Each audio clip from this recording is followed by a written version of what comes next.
बिहार की राजनीति को समझना है तो हमें उसके दिल में उतरना होगा, जहां कोसी नदी सिर्फ पानी की नहीं बल्कि वोटों की धारा भी तय करती है। आज हम महिषी के एक ऐसे ही चुनाव की परतें खोलेंगे, ये देखने के लिए कि जमीन पर लोकतंत्र असल में कैसे सांस लेता है और जनता अपनी आवाज कैसे बुलंद करती है। देखिए, भारत की असली राजनीतिक नब्ज वो टीवी स्टूडियोज की बहसों में नहीं मिलती। वो मिलती है महिषी जैसी जगहों पर। यहां का हर एक वोट अपने आप में एक कहानी है, संघर्ष की, उम्मीद की और हां, बदलाव की। तो चलिए आज उस कहानी को ही सुनते हैं। बिहार में आप देखेंगे कि कुछ कॉन्स्टिट्यूएंसीज की पहचान जाति से होती है, कुछ की किसी इंडस्ट्री से। लेकिन महिषी महिषी की पहचान एक नदी से है, कोसी नदी। वही नदी जिसे बिहार का शोक भी कहते हैं। और ये नाम यूं ही नहीं है। ये नदी सिर्फ जमीन नहीं काटती, ये यहां की राजनीति और लोगों की तकदीर का रुख भी मोड़ देती है। तो इस विश्लेषण में हम क्या देखने वाले हैं? सबसे पहले जमीन की हकीकत को समझेंगे, फिर 2025 के उस चुनावी उलटफेर का विश्लेषण करेंगे, जानेंगे कि उस जनादेश के पीछे के कारण क्या थे, बदलाव के पैटर्न को देखेंगे और आखिर में एक बेहतर भविष्य के लिए एक ब्लूप्रिंट पर बात करेंगे। तो चलिए सबसे पहले बात करते हैं जमीन की, वहां की हकीकत की।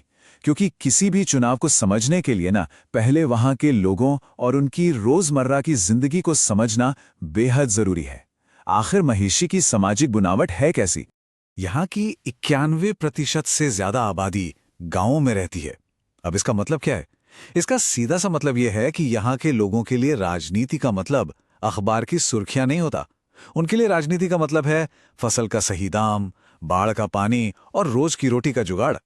अब जरा इस आंकड़े पर गौर कीजिए। यहां की लगभग आधी महिलाएं पढ़ लिख नहीं सकती। ये सिर्फ एक नंबर नहीं है, ये उन अनगिनत सपनों और मौकों की कहानी है जो शिक्षा की कमी की वजह से कहीं खो जाते हैं। और जो बात शायद सबसे ज्यादा परेशान करने वाली है वो ये है कि इस जिले में लगभग 70% बच्चे एनीमिया यानी खून की कमी से जूझ रहे हैं। ये एक बहुत बड़ा पब्लिक हेल्थ क्राइसिस है जो लोगों के रोज के संघर्ष की असल तस्वीर दिखाता है।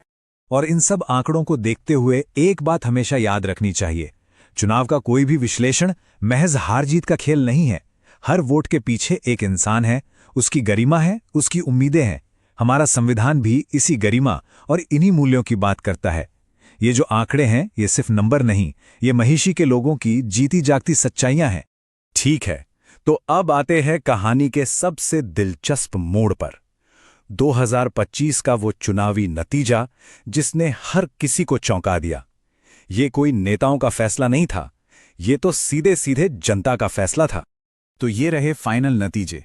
आरजेडी के गौतम कृष्ण को मिले 46.19% वोट और जेडीयू के गुंजेश्वर साह को 44.35%, यानी जीत हार का अंतर सिर्फ 3740 वोटों का। एक नए चैलेंजर ने इनकम्बेंट यानी मौजूदा विधायक को कुर्सी से हटा दिया।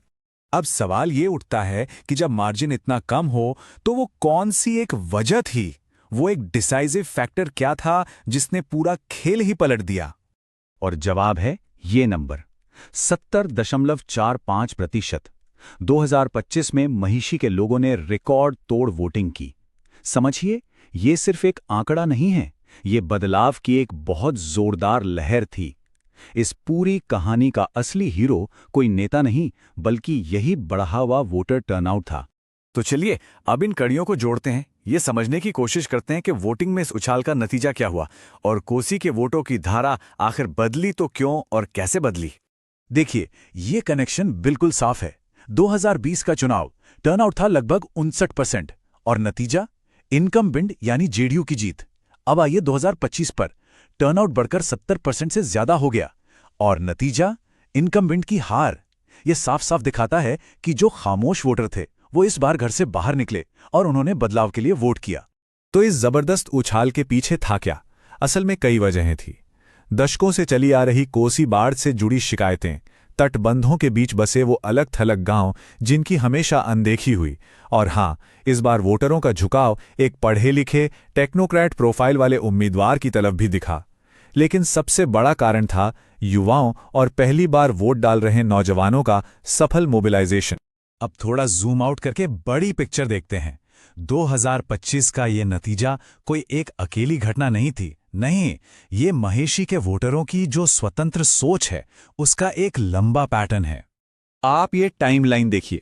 2010 और 2015 में आरजेडी जीती, 2020 में जेडीयू आई और 2025 में फिर आरजेडी की वापसी हुई।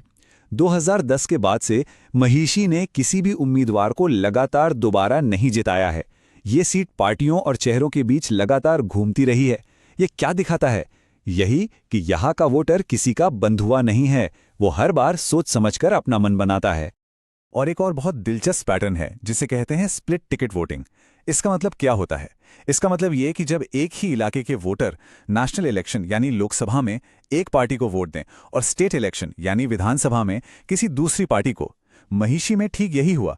2024 के लोकसभा चुनाव में जेडीयू को बड़ी बढ़त दी और सिर्फ 17 महीने बाद विधानसभा में उन्हें सत्ता से बाहर का रास्ता दिखा दिया। तो इस पूरे विश्लेषण का सार क्या है? इसका मतलब क्या है? देखिए, ये सिर्फ एक चुनाव की कहानी नहीं है।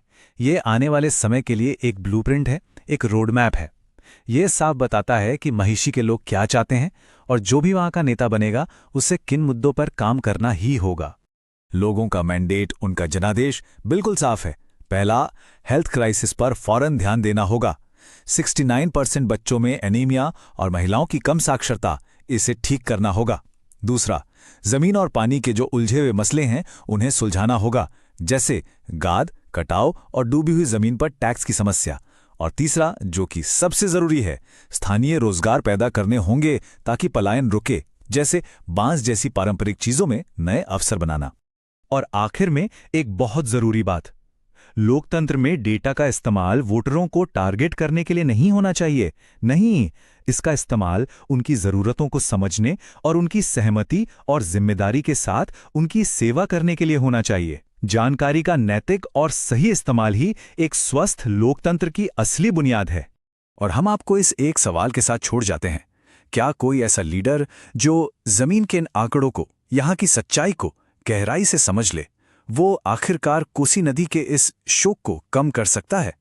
शासन, डेटा और इंसान की भलाई के बीच का जो ये रिश्ता है, वही महेशी का भविष्य तय करेगा।